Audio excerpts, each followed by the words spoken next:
What up? This is the Midi Man coming back at you from Walker's Music. Hey, we just gonna do a little bit of tutorial here today, demonstrating the use of the virtual piano keyboard for use on the PC. And if you got a MIDI enabled keyboard or controller, and you can use this here application to show the note that you are playing in real time. And we want to give a big shout out to my newly found friend in Texas, JT. Mainly doing this for JT to see can we get things set up and rolling for him. Just on the surface, as you can see here, is just a little simple graphical user interface there, graphic of a keyboard. And I have mine mapped to the low C on my little 6-to-1 key Casio here that I use just for my, really for a controller for my other MIDI stuff, other virtual instruments that I use in Sonar. And as you can see, I got my colors. The key press color is a kind of a little powder blue thing.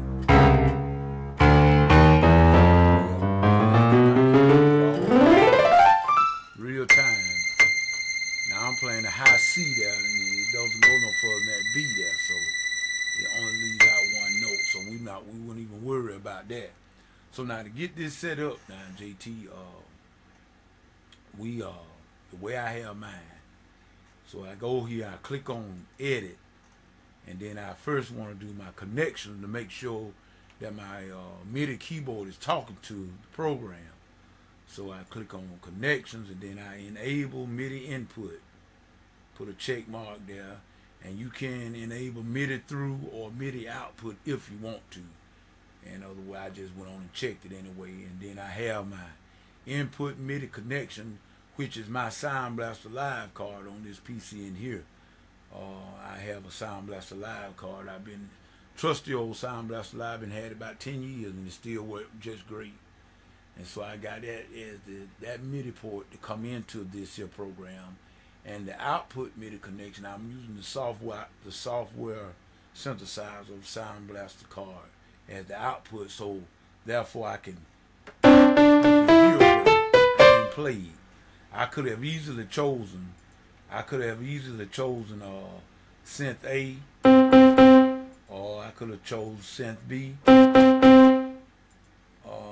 I could have chosen GS Wavetable synth, but I don't like the sound of the GS Wavetable synth.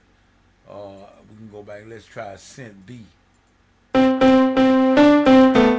B got a pretty good sound, but normally I just gonna use the software synthesizer in there. It got a pristine sound. So then you click on your that for your connection to get it talking, get the keyboard talking to the program. Then you go to preferences. Then you got your input channel, which is 1, output channel, which is 1. That's referring back to the connection. Okay, velocity, you know that's the loudness or softness of the notes that are being played. Now the bass octave down, that is another thing. I got mine set on 3. Therefore, and I got a number of octaves, I got 5. The keyboard got 5 octaves, and my bass octave is set at 3. Now, let me show you what I mean by that. By meaning 3, I press that little C on the last C on my keyboard with the bass octave at 3 and tag it. Now, if I put that at 2, let's watch what happens. Well, let's see that 1. Let's say if I put the bass octave at 1. If I put the bass octave at 1 and apply it, see where it puts it? That would be at 1. It places it way up there, and that's the last key. So you don't want it to be there. So therefore, you'll go back and get your preference, put your bass octave at 2, and let's see where it goes. It should go down another C. See that? Put it at 3. Watch where it goes. Put your bass octave at Put your bass octave at 1, 2. Let's put it at 2 and see. Watch where it goes. See, it goes there. So that's the 3rd octave.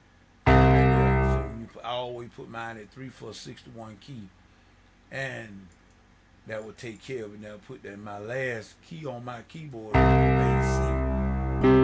All right, that cover the range of the keyboard. Now, let's go to, you see the press key color I got a sort of a powder blue. But this could be any color you want. All you got to do is press that tab there. And then if you want to make it red, you just click it red. And you apply it. Then you key press it red. If you want it to be another color, you go back to preference and you go there to your color palette. If you want it to be a yellow, which I wouldn't want mine to be yellow because it's kind of hard for me to see. So I mostly just keep my preference at that powder blue. I like that powder blue. Like that. And so essentially that's it. And this is the velocity knob. You can control how loud the notes are pressed. And I think there's some other thing that you can employ in this here. And I think I just got the basic version of it. So, but I think that would do it. And the key map and everything, if you wanted to have some presets or you wanted to load of anything. So basically now, dog, that's it. And you know, I think it's a pretty good program. Short